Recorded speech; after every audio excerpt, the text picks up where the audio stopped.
Okay, I took the front end of the bike apart a second time, checked everything inside the forks. Everything is pristine, beautiful.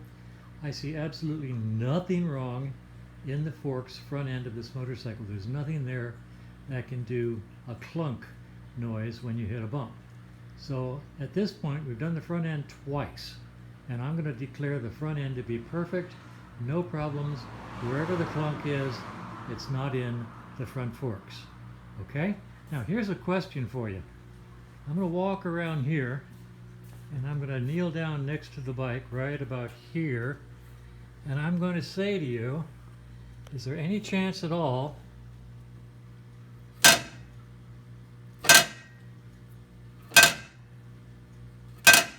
that sounds like it might be a clunk? Hit a bump, clunk. That might be the clunk right there. So I'll put a rubber bumper on that and see if it makes a difference. I've got 30 weight oil on order for the front end.